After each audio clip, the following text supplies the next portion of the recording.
Hey everyone, there's a difference between getting a job and planning for a career. While getting a job is focused on your short term goals like securing your employment, on the other hand, career planning is a long term commitment to your professional and personal development. Career building is a pursuit of skilling and learning which is aligned to your passion and aspirations. The IPL's mid career transition event is about careers. It's about helping you begin and ace your career journey in leadership roles. Remember, piloting a career often involves continuous learning and development. It's about seeking advancement and networking opportunities by taking on more responsibilities.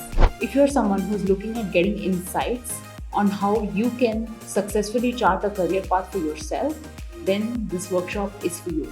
So think no more. Join me and Pinkesh at the Fairfield Marriott on 19th of August. See you soon then.